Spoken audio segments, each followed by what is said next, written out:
Hi, everybody. Thanks for tuning in to the Arts People podcast. I'm Joe Drinkwalter, local actor and musician, and your host for the show. This is the second last episode of a series that I'll be hosting to highlight important and interesting arts people and organizations within North Bay, Ontario. Big thanks to Dave Dale, Small Town Times, back in the Bay, for providing this wonderful space and the wonderful people at Clark Communications. Our guest today is a local business owner. She and her husband/business partner have been working over the past few years creating and growing the Artisans market held every month at the Waterfront Bandshell. They also run a Christmas market every year and will be able to give us an interesting perspective as a business owner within the kind of, would you say, artisans industry? Would that be a way to describe it? Kind of. Wellness. Wellness? Sure. Whatever. Whatever it is. We'll find out. Welcome to the show, Brianna Lintner. Thank you. Did I pronounce that right? Yeah, you did actually. Nice. I was practicing. Let's jump right in. Tell me a little bit about yourself and your life, maybe before the getting into the business owner life. Yeah. So, I mean, I think that myself has always been in the business owner life just because my parents are both entrepreneurs.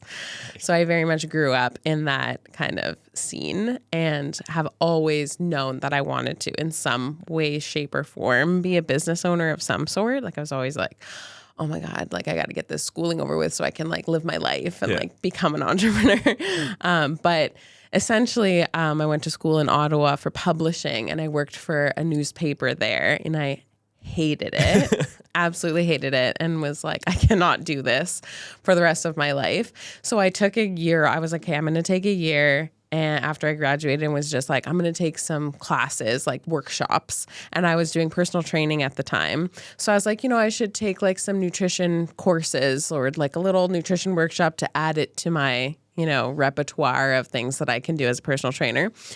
And I ended up going to the college, the School of Natural Nutrition, and doing like a tour. And I was like, not intending to do like another degree, but I was like, I have to do this. It was actually between like a photography course and nutrition. And I was like, whoa, like I love the atmosphere here. I want to be part of this. So I went to school there and I, again, had to take workshops within that. So you have to do like a certain amount of like extra kind of curricular stuff. And so one of the workshops I took was putting like essential oils and then understanding what goes into the products around your household. And so after I took that, I was like, like my house is toxic. Like what is all this stuff? And so I started just trying to search out like natural everything. And I thought I was buying natural, everything. But then once you look into the brands and you kind of know what to look for, I was like, oh my God. You look at the bottle and it's green and you're like, that's probably, right. It's like, this is a reusable bottle of this. But no, it was like everything was toxic. So I was like, okay, try to search out. I was like a student still though, right? Yeah. So everything that was like truly organic was like $1 billion. Yeah. And I was like, no, I'm not doing this. So I started making my own. I literally just went to like a wholesale website and was just like, here's my budget. And I'm just going to like, I'll have enough for years, but whatever. Like I was refusing to pay, like even to go to the pharmacy and get like a bottle of something, even just kind of like Epsom salts. Like I was like, no, I need bulk. Yeah. Go big or go home. So I bought like wholesale everything. I had all these raw ingredients and I made like a handful of things for myself. And then at the same time that I was in nutrition, one of the girls was doing yoga training and she posted on Facebook, like first day of yoga training. And I remember talking to my dad, like, wouldn't that be so funny if I was a yoga instructor? Like, wouldn't that be sick? And he was like, well, you can, if you want, like just ask your studio if they're doing training. I was like, you know what? I should. So I called them up and they were like, actually, today is our first day in about an hour. And I was like, can I be part of it? Like, can I join the training? And usually you have to like submit an essay and like, it's a whole thing. You can't just like be like, here's my money. Yeah, exactly. And she was like, well, come down, chat with us. And then like, we'll see. And so I chatted with her for like 10 minutes and she was like, join the training, like starts in 5 minutes. So as I was doing that, I started bringing my products because they were just in like little sketchy. I mean, like I tried to like draw on a little business name. Guerrilla marketing, just bringing it to... Totally. So, and they were like, oh, what's that? And I was like, oh, I'm like making all my own natural stuff. And they were like, oh, can we buy some? And I was like, you would buy this? And they were like, yeah, for sure. Like, you can't find that anywhere. So then they started buying it. And it was literally just like lip balm, moisturizer, bath salts. I think that's all I had. And so they started like buying a lot of it. And I was like, oh my God. So I kind of was like, maybe I can turn this into a business. And like, oh my God, like the logo, like you should see the marketing. But anyways, so I was kind of like, hey, I can do this. And then I was finishing up nutrition and I was finishing up my yoga training. And I was kind of like, okay, what am I going to do with all these things, you know? And then I was on the phone again with my dad and I was like, okay, like I had on my calendar, it was so many days until I'm back to North Bay.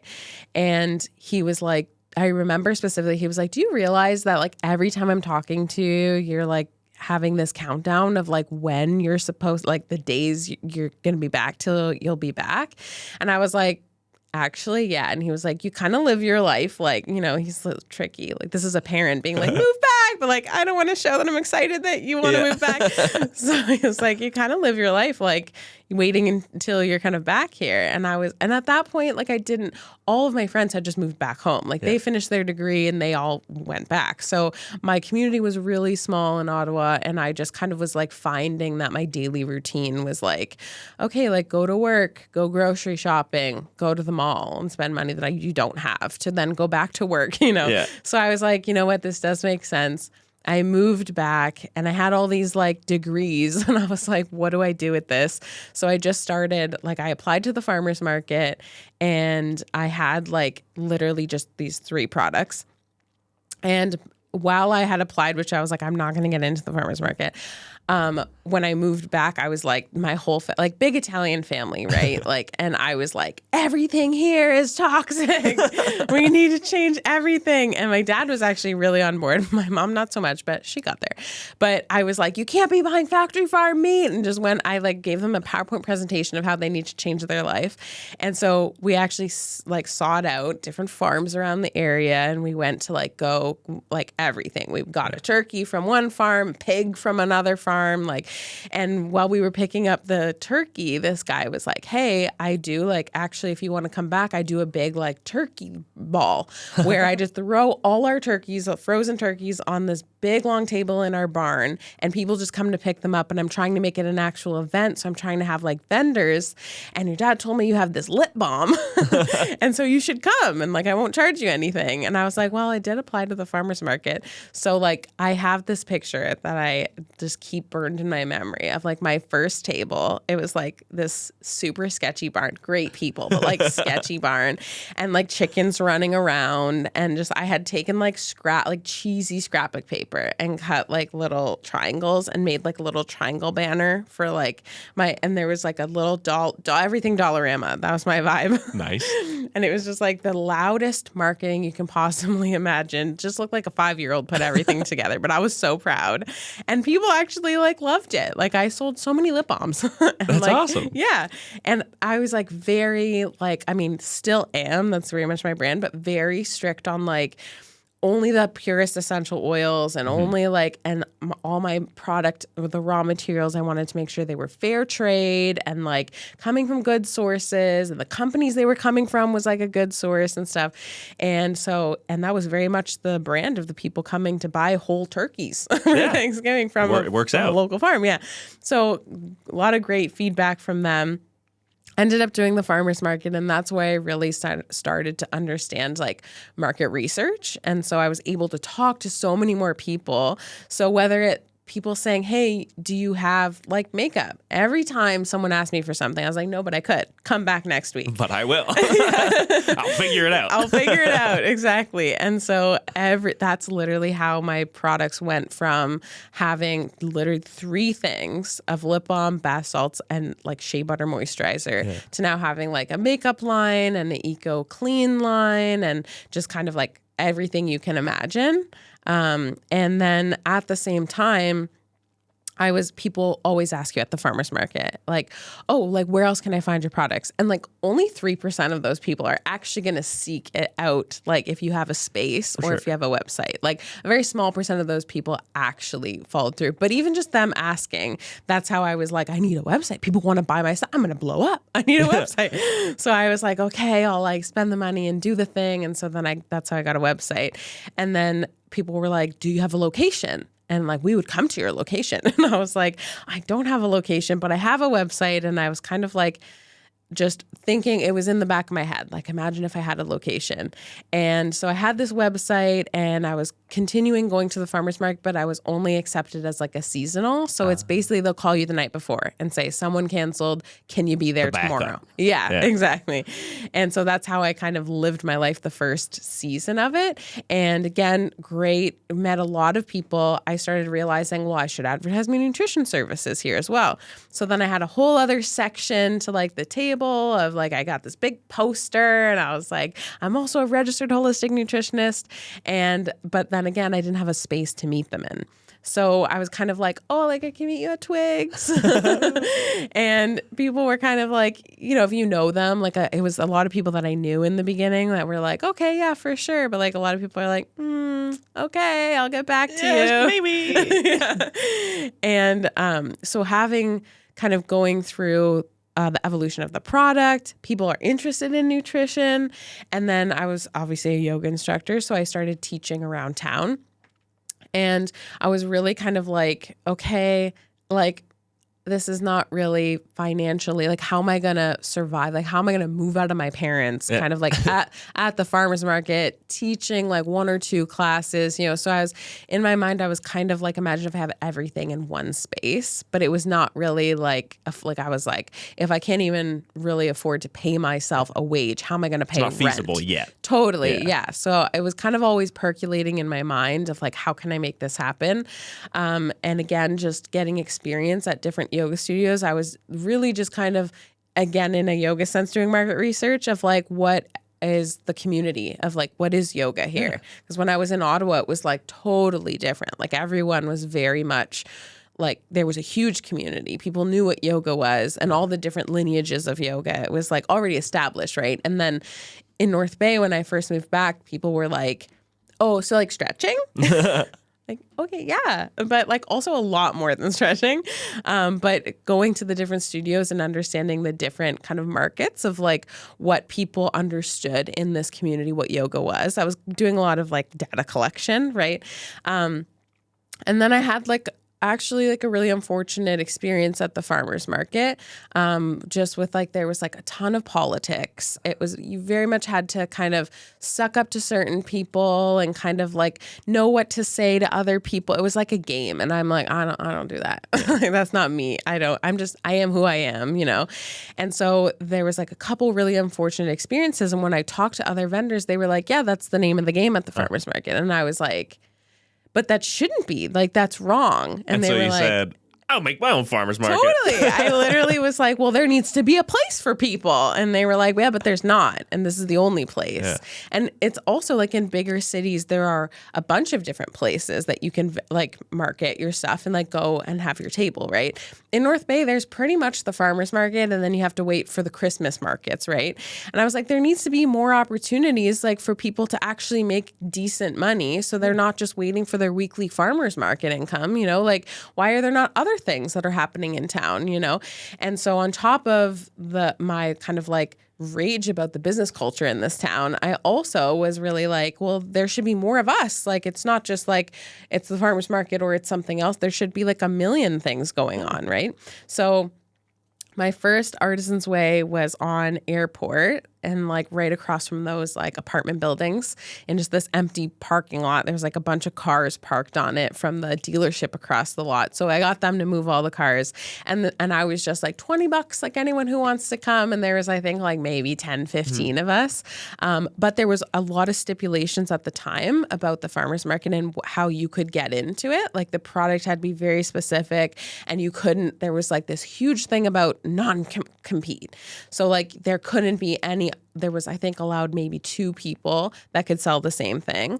And I was like, that's wild, because like, how do you how does the community ever find out about anyone else who makes candles if there's only this one opportunity for people to sell, and you have to basically have like gotten in years ago to basically be like become a favorite, and they don't really switch out who they're using. So I had like a bunch of people selling the same thing, and like it was great and they all did really well. And I really wanted to prove that this idea of like competition in terms of like at markets only having like one or two of one category of product, it's not about, okay, there's this pie, and if one person takes too much of that pie, there's not enough pie left over for the other person. It's like, just use that for innovation. Like figure out, okay, so this person's also selling candles. That's what I'm going to put gemstones in my candles, and I'm going to put flowers in my candles. And so really the Artisan's Way was born out of this sense of like, it's innovation, not competition, and collaboration, not competition. And community. And as opposed to fighting each other for totally. spots. Yeah. So after that, people really started flocking to the Artisan's Way because there was no like, oh, well, Susan's already in with her lip balm. It's like, all the lip balm can come. Everyone can live here. And so it really started growing from there. And that's when one of my friends actually was like, can you imagine if this was done at night? And it was like, everyone brought lights and it was in a big park. And I was like, oh my God, that'd be sick. We should totally do that. And so then I ended up going to the city and just kind of figuring all that out by trial and error of like how to make that happen. And our first night market was on Lee Park, and it was like fabulous. I remember there was like something in the like cosmos was happening. There was like a big I don't know what it was, but there was something that had to do with the stars. That was like, it was like happens once every 100 years or whatever. And I was like, that's pretty sick. Like, that's a good sign. And then everyone just had the most amazing twinkling lights, and it was big. There was a lot of people. I had to charge a lot more because our fees were a lot more, but people were willing to pay it because the community like loved it. Yeah. And as opposed to it kind of being this little thing in the middle of the day on Airport Hill, like the twinkling lights and all of the tents, and it being on Lee Park. So when you come down the overpass, like everyone was like, oh, we know Lee Park as like fairs happen there, like community events happen there. So a lot more people were just like, oh, let's go check that out. Yeah, and you're driving by, you see it, why not pull in? Yeah. As opposed to people thinking it's a private event or whatnot. So a lot of the community came out, and it was just a huge success. And that's how they became night markets, because I was like, I'm forever doing this. And then we moved over to the waterfront because Lee Park was like, it's kind of in like a little bit of a hole. So like wet grass, a lot of goose poop also. So that's why we moved over to like the bandshell area. But within doing that, at the same time, after that big event that summer, my dad was like, hey, like you should look into actually having like a space for all your things. And I had just decided to stop teaching yoga because I was like, there's no community for me here. Like I respect all these studios, but none of them are my vibe. And then he was like, hey, we should just kind of like look at this building. And I was like, Dad, like it was the paint and wallpaper, the old Trout Lake paint and wallpaper building. And I was like, that's a huge building. Number one, how am I ever going to afford rent there? And number two, like what? That's huge. Like that'll never happen. And so we went and did like a tour. And I specifically remember just standing in the middle of where the studio is now and just looking around and just the vision. I was just like, I can make this happen. I'm seeing it all right now. And I wish my dad knew was going to happen. We took me there. Yeah. So we ended up doing a ton of work. Like we built walls. We had to build change rooms. We had to really clean it up because it was literally just like an abandoned building. Like we had to put flooring in level with concrete, put all flooring in, everything. And then, so I was like, okay, I'm going to have yoga, and then I'm going to have my products in the little boutique area, and then be able to do nutrition here as well. And to start, I was like, okay, I need to pull people. So I asked Lululemon to come. And I was like, will you come and do a pop-up for my grand opening? And this was like the little, the Muskoka, what's the hamburger place when you're going to Toronto? Weber's. Oh, Weber's. Yes. Yeah, Yes, yes. they had a little pop-up shop right beside Weber's. And I was like, hey, if you want to come, you're a pop-up. You know how to drive. Like, you know how to pop up places. And they were like, yeah, sure. Like, we'll do that. And that was a huge success. Everyone came to, mainly for, not for the grand opening really, but like for Lululemon. Yeah. But people were in the studio, right? And people were kind of finding out about me. And so that's how kind of, I feel like I kind of got on the map of like, oh, what is this? And then kind of running that, trial and erroring that by myself, trying to figure out how many instructors do I need. I was teaching 3 classes a day because I really just wanted the classes. I wanted it to be full, and trying to figure out like, how do I kind of do this? Do I have boutique hours? Because a lot of the studios around town would just be open for their classes, but I was trying to do something different, and I was trying to like be bigger. So really super burnt myself out and just like big crash. And then slowly kind of these like, my people found me, and a lot of help found me. And in the beginning, it was also hard because I was so young, and I would often get people coming in and telling me I didn't deserve to have that big of a space. Like, really? Like, well, saying that to your face? To my face. Like, well, aren't you going to rent this out to a lot of other people? Because it's a really beautiful space. And like, you know, and a lot of people assumed that my dad had bought the building, because a lot of people know who he is. And so they would be like, oh, so like your dad bought this for you? Like people I didn't even know. And like, no, what? And so there was like this struggle of, I kind of felt like I needed more scars. It had to be harder for me because people thought that I was given things, right? So a lot of it, I made things a lot harder than they needed to be, just because I felt like I needed to show that I could do it. Bit. Totally, yeah. Which is like so like effed up. But anyways, and so again, on top of that, with the multiple people saying like, well, you need to rent this out because it shouldn't just be for you. Like, this is a big building, and you're so young and you probably have a lot of help.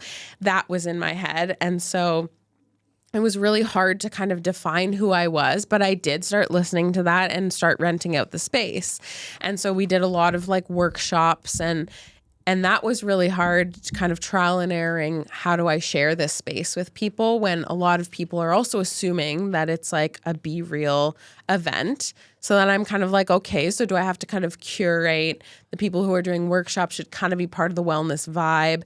And so it was like a big journey of how do I get enough confidence to know that like I don't have to share this space with anyone just because I feel like people think that I'm blessed enough to be like having this huge space. And if they knew too, because again, listening to this story from start to now, it's so interesting to me. So some of the most interesting like entrepreneurial stories I hear are like somebody interested in something, and so they run with it with no expectations. They just try it, then they run into a problem, and then they just figure it out. And it's that process of just you keep running over hurdles and then figuring out a new way over it, right? And then here you are, and then someone has the nerve to be like, I don't know if you deserve this. Totally, yeah. Like, yeah. And being so young too, like kind of like if I could go back, I'd be like, don't listen to them at all. Like, you've got this, you know? You did this. Ed, can I ask, how old were you when all this was kind of happening? I think I was like 24, 23. And so kind of trying to figure all of that out. I was, again, kind of starting to meet my people and kind of starting to be more confident in what the space was and where I was going to go with it. And my dad had gotten trained in Lego Serious Play. So it's basically like Lego, the company, developed, or this man, like the very, very short story, is this man, this like research team decided after a ton of research that using Lego, like using your hands to problem solve, actually lit up a different part of your brain, enabling you to actually, without even recognizing it sometimes, come up with these answers and this vision that you didn't even know that you had within you. And so my dad was like, let's do a Lego play, because it's used a lot of time in business with like high executives. Like P&G was like the first company to use it. And they make specific Lego for this aspect of things, this Lego Serious Play Lego. It's like pieces that they don't make for their kind of kids Lego. And so you basically ask yourself a series of questions in order to get you to think differently. And the whole idea is like, don't have a meeting with yourself. You just go. And so I sat down with my dad and we did like a Lego build of like what I wanted the studio to be. Like what, and the questions that you ask get you to not think about the bigger picture, but just kind of get you to think a little differently. And then your hands just kind of go. And then when you start explaining your build, which is like a big part of it, like tell your story, all of a sudden you're pointing at things that you didn't even realize that you built. And so this bigger vision of what I wanted the studio to be and the Artisan's Way to be really kind of like started all really meshing together. But I didn't have enough help and it was just me still. And I was instructors were kind of coming and going for helping me with classes, but I couldn't do a lot of the kind of renos in the building that I wanted to do. And I couldn't really do, especially trying to manage the studio and the classes and my nutrition clients and all of the vendors and kind of organizing with the city and everything. It was just a lot. And my husband, Nathan, was kind of helping me as he could, but he was working kind of in and out of town. And then right before the pandemic, we just kind of sat down and Nathan was like, I think I want to come on board. Like I'm not loving what I'm doing. It was kind of the same thing. Like I'm always counting down until I can help you and like come and. What did he do before? So originally he was a geologist. And so he was like out working 2 weeks out of town and back 2 weeks. And then he started working for SafeSite, the drone company. So they do underground mining, like droning underground. And so he was working for them. And they're actually in the basement. We sublet the basement of the studio to them. So he was always kind of like sneaking upstairs and like helping me out with things. And then he was kind of like, I think I want to do this full time. Like, do you think that we can do that? And I was like, we can do it. We can blow this up. Like we can do it together. And we were like so jazzed about it. And he was like still kind of helping out in the basement, but like, okay, let's do it. Like let's kind of like, and basically Nathan's Wage was like our main like source of income and the studio was still growing. Right. And so it's a big jump for sure. Like huge. Yeah. So it was a huge deal. And then like literally like a couple months later, lockdown. Oh no. Oh no. Yeah. So that was really tough, but we were just so motivated to like, okay, well, let's use this time that we can't have people in here to just do all these renos and just like we truly transformed the whole space. And so we've been kind of, and then, Nathan was also able to help with the Artisan's Way. So it's really been we've been able to like expand that a lot more. And so kind of putting everything together, I couldn't have done it without him, where the Artisan's Way and the studio are right now. But at the same time, there's like this bigger vision that we still want to attain that we kind of have realized we have to kind of slow down on, especially like having a kid. We had to totally change the way that we were doing everything. Yeah. It's like when we found out we were pregnant, we were like, okay, so we can't be doing any of this because we were just going hard, right? Like we were like, okay, workshop's going to be next weekend. And I developed this huge program and I have aggressive ADD. So I would just hyper focus on like, I would have a little idea for like a sounds little, but like a big program, right? And I would just daze, like hyper focus on getting it done. And then we would just launch all these things. And we were like, we can't operate like that anymore. Yeah. We got to have like, the business has to operate more on its own in order to like allow us to step back and not be the machine. We had to like let the machine kind of start working for us. So that was great too, because like now looking back, it's like, oh my God, like how are we alive? We're just going so crazy. But that's so interesting to me too. I feel like a lot of people, or some people at least, start businesses with the intention of eventually letting it run itself and just being a source of income. But for you, this was something that you loved. Totally. And for a long time, you weren't doing it for the money. You were doing it. Totally. I mean, you're doing it for the money a little bit, but doing it because it's something you loved. And what was that step back like now that, again, you have a kid and you're still running the business, but how does that feel kind of letting it run itself a little bit? Well, it's interesting because like when Nathan came on, he's very like more like corporate than I am, and he was like, we have to make this, like, none of this, if you went away, none of this would run. Like, how are we ever going to scale up? Like, how? And I had never thought about those things because, like you said, I was just like, I took all my hobbies and I was just like, make money. How can I make this a thing? And so it was super painful to try and figure out not only like how do we set up the business so that it can start working on its own, but also working together, like as husband and wife, like as partners, trying to kind of understand, like, our communication just had to be like 20 times what an average, I feel, partnership would be. Because we did think differently about it. But I think that, we're both also very good about stepping back and saying, do I need to, like, am I the problem? We're not too, like, we don't have like huge egos together. Yeah. So it was still painful. It was still hard for me to make changes in terms of like, Brianna, this has to be way more organized. It has to be way more automated. And in terms of like me kind of pushing back on some things and saying that's too corporate. We're not that, So it was like definitely hard to make the transition. But I say all the time, like, now it's just we couldn't have made it. We wouldn't have made it. I wouldn't have been able to take as much time as I did when we first had Mila to really kind of allow Nathan to take over.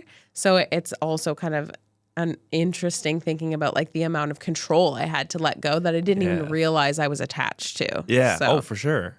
And sometimes that makes a better team as well, right? When you have kind of two people with different, I don't know what you'd call it, perspectives or different like work styles. Yeah. Something like that. Yeah. Yeah. We think totally differently, which like works to our advantage all the time. Yeah. Like, so I think it's been really good. I remember before, like while I was pregnant, we were like trying to do all the things, that we wouldn't be able to do anymore. So we took a trip to Italy and I remember we were like in Sorrento, we were on this like rooftop and it was nighttime and like all of Sorrento was like lit up. And Nathan was like, we got to make some changes. And I was like, no. Because every time he would say that to me, it was like, okay, another pivot.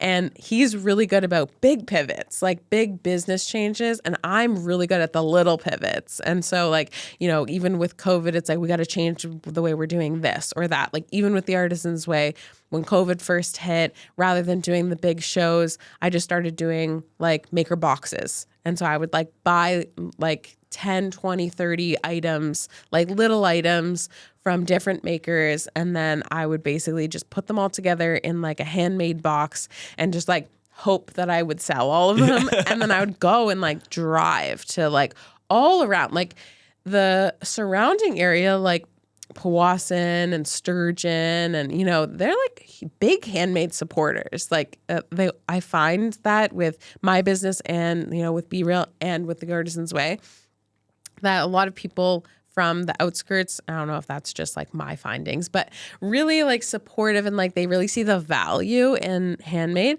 And so I would drive, like it would take me from sun up to sundown. I would drive all over delivering these boxes.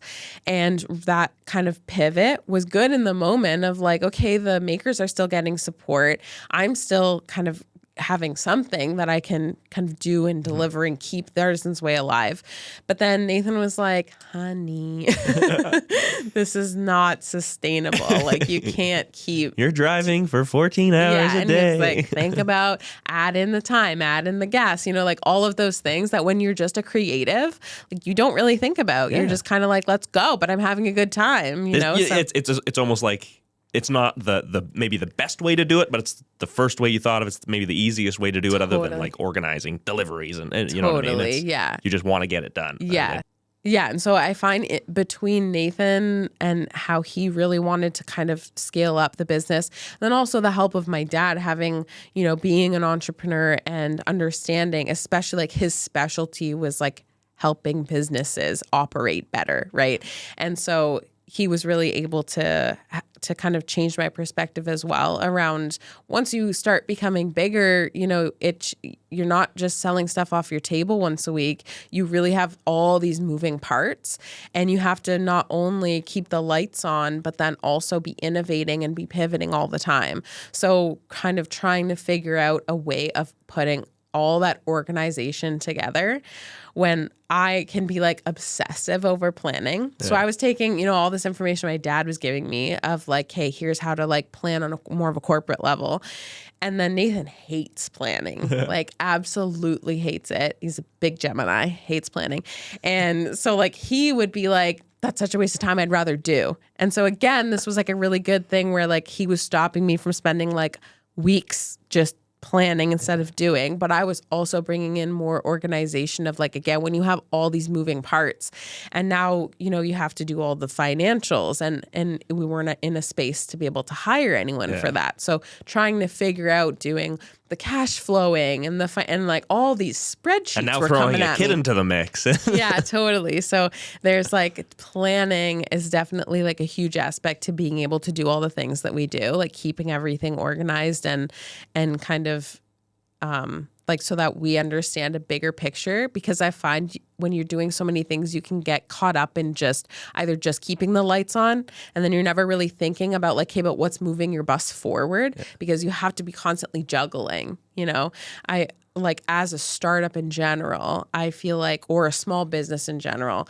I feel like that's the biggest thing that you have to know how to do is like constantly be like juggling things, right? And so like I find that aspect of balancing like what is your preferred way of organizing and planning and predicting is like the biggest thing that I tell anyone that's like, how do you do all of these things? It's like, well, you got to have a plan. You got to take once a month time to like plan your whole month out. Nice. I find that's huge. And so speaking of pivots, pivoting a little bit, tell us a little bit about the Artisans Market coming up. What are the dates for the rest of the summer? Yeah, so our next date is this weekend, so July 29th. And this is kind of, it's not on any of the marketing because it's our like redo from tornado season. The July 9th one is rescheduled to this weekend. Due to crazy winds, but hopefully we're going to get some good weather this weekend. And then we also organize all of the like maker section for the block party. So we have 2 August dates that I don't have memorized, but they're all on our I'll edit in a little graphic if you want to send something, and we can, we'll figure it out. Perfect. Yeah.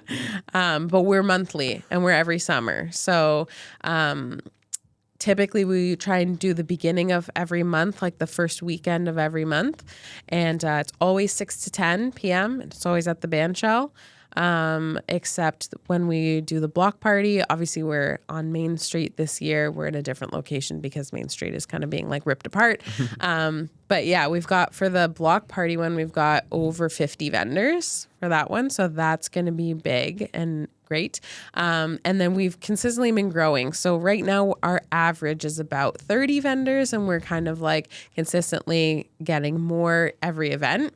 So I hope to be able to kind of fill out that whole space, like all the grassy area. Yeah. But yeah, every summer we go from May until September once a month. Cool. And how would you describe the Artisans Market for someone that isn't yet familiar with it? So, I mean, with the Artisans Way, I feel like thanks to you, we have the live music section. So which I think is like a great addition because now, which I'm loving, like you're actually seeing people like bring chairs and hang out and watch the music, which is like, yes, it's not just background music. It's like, look, these people live here. Like, look how talented they are. So there's live music. And then also we try and curate like a unique kind of like maker section. So I find, especially because there's a lot of stipulations with a lot of other kind of shows around town. So a lot of people can't really get their foot in the door when it comes to, like I said, how valuable that market research is of just like meeting multiple different people and getting their input on your product. And then you're kind of looking at everyone else and you're like, oh, look at their setup. Like, and so there's a lot of people who start out at the Artisan's Way. Like, for example, Good Glaze's first show was at the Artisan's Way. Oh, that's cool. Yeah. And the Culture Club,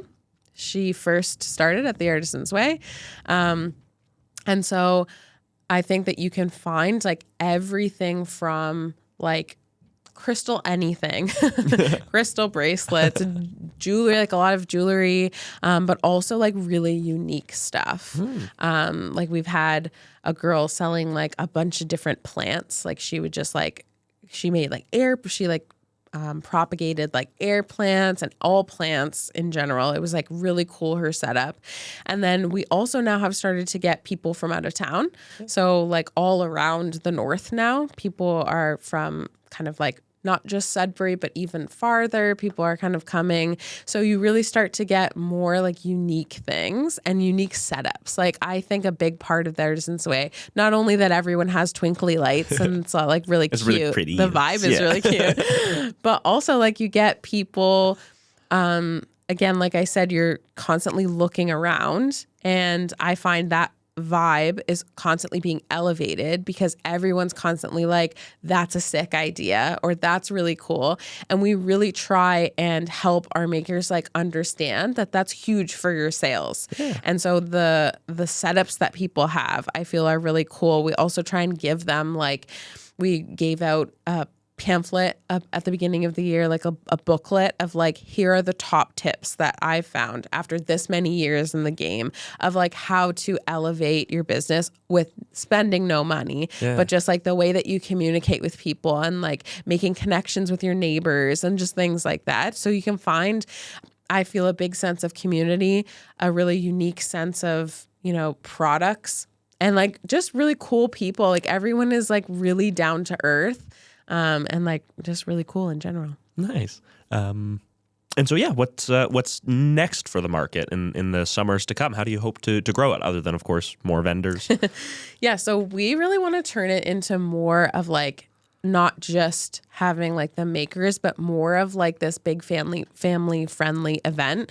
We want to be able to like get bouncy castles and like have a big like photo booth section where people can get like free, you know, when they have the backdrops and they'll print out pictures for you and stuff. Like, I think that would be really cool to make it more of an event where, again, families of all ages, not just kind of young kids, but like, you know, me at 25, like I want to be able to come down and say like, I would think this is sick, you know, just have more, partner with more people in town and just like be able to give a bigger event with more things so that we can not only pull more people so that the makers are, you know, even doing better, but then at the same time, like be able to provide something to do in this town that utilizes the waterfront. There's not a ton of things. That's also like monthly. It's not just like once a summer, you know?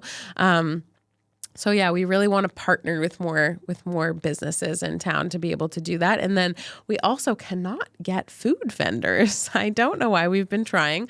So if you're a food vendor and you're listening, we will not charge you anything. We just want food there. But yeah, so we hope to get like an actual food vendor section and then more things to do. This is maybe an obvious answer, but I'd still love to hear your perspective on it. How has the rise of online shopping and kind of globalized services affected smaller local businesses?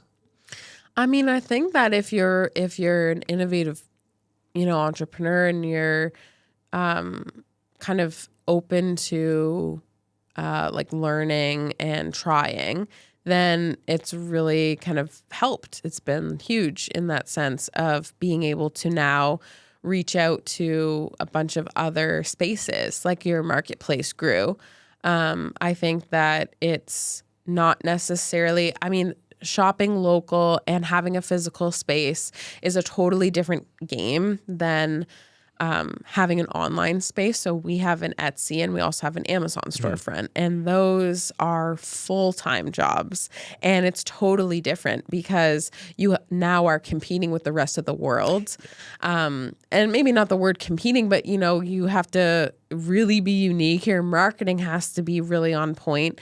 But if you're willing to put the effort in, or if you have the means to hire someone, I think that it's like a huge advantage to be able to get more of your business out there.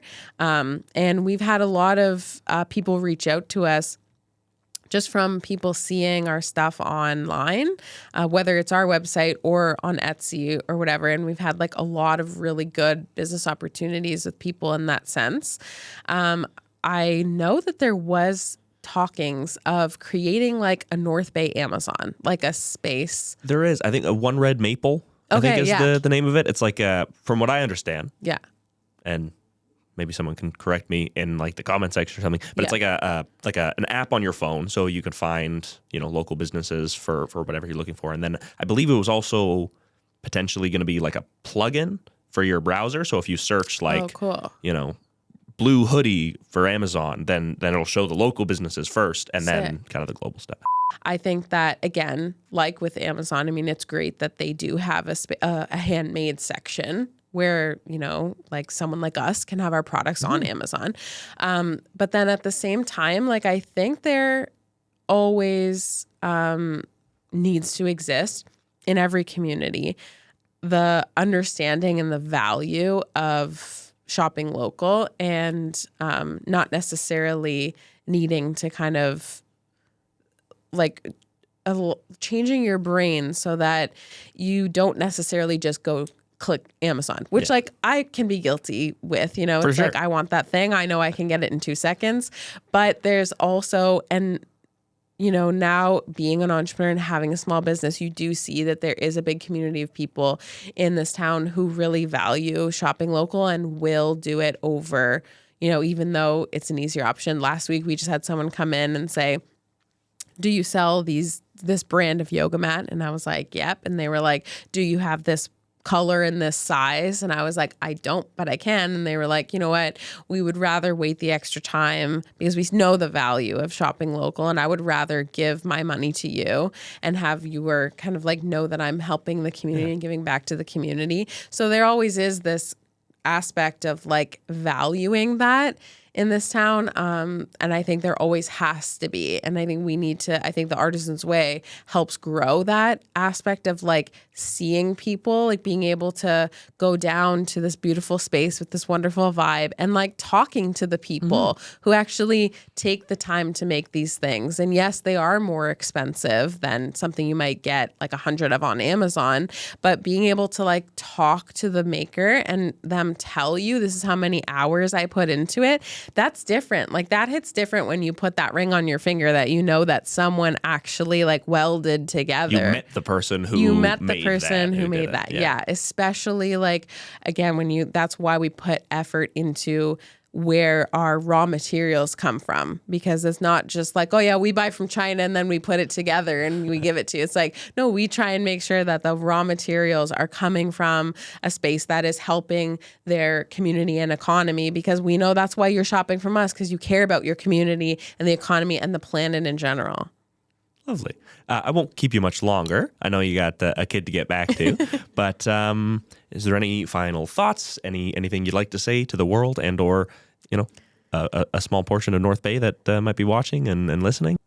I think just, kind of to finish on that kind of supporting local, I think that, again, that to keep that awareness in your mind, because again, it is easy to say, well, I can get it cheaper at Walmart even, but really understanding like the heart that goes into not only like handmade things, but just local businesses as well.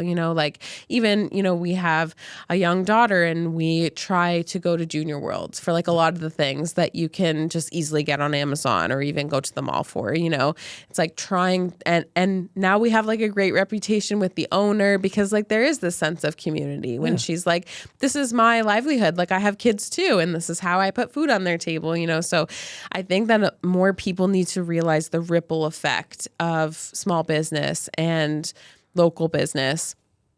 Because again, it's not only that you're supporting someone local, but you're also helping your community and your economy and the planet in general, because typically small business owners are going to have better practices and just kind of like better morals.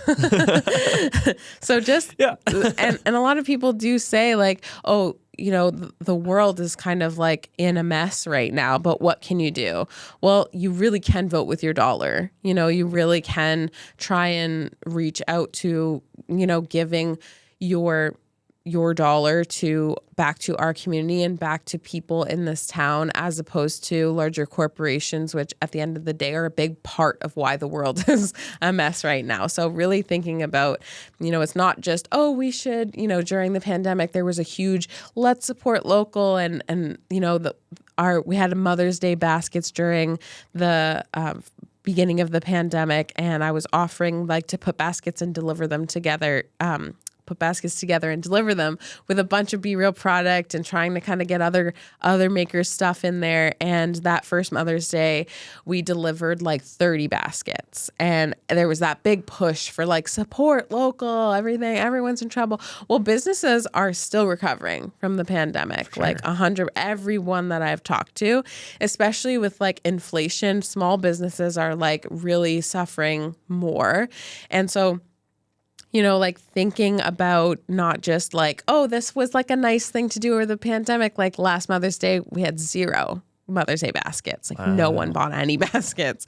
And so like really thinking about, like, it sounds weird, but like making this a lifestyle change of like really thinking about the things that you use. And like, you know, we make dishwasher pods. Like, did you know that the microplastics from your dishwasher pods that everyone buys from Costco, that huge bin of Costco dishwasher pods, are like putting microplastics into our water that we are drinking, and really like understanding the effect of like, make your own. You don't even have to buy from me. Like make your own, like, you know, and making these little changes, like even if it's just in your dishwasher pods, can really help to like affect not only like buy them from me because I'm local, but like you're changing your community. Yeah, you know, you're changing the world. Term. I love that term. Vote with your dollar. It's like, do you want to help this family that you have met, that you know, put food on the table, or you know, help buy Jeff Bezos's 20th summer home, like, right? You know, like, and like so many people say that, like, well, what another can you mansion. Do? Yeah, exactly. But there is a lot you can do. There's a lot you can do in your community, just these little changes. Yeah. So to summarize, if you're a consumer, buy local. If you're a food vendor, get in touch with the Artisan's Way so we can get some delicious snacks there for the upcoming markets. And you can go to BRealStudios.com. That's where we have all the Artisan's Way stuff as well. So if you want to look for all the different markets that are coming up, we're always accepting new makers. So a lot of people think at the beginning of the season you kind of have to apply. Like, we're always accepting up until about like a little over a week before every event. We have to kind of set the deadline. But yeah, so the maker application is always on our website, and all the dates are always on our website. So if you're curious about anything from our product to our yoga classes to our nutrition services and how to get in touch with us via the Artisan's Way or just the dates, everything is right on BReal Studios. Sure, I'll make sure to link all that and the video and everything, and we'll make sure. But yeah, any final thoughts? Well, thank you for having me. Thanks for coming. Great. This is awesome. I hope I didn't breathe too loudly. I mean, me too. I'll find out tonight when I edit it. But we'll see what happens. Awesome.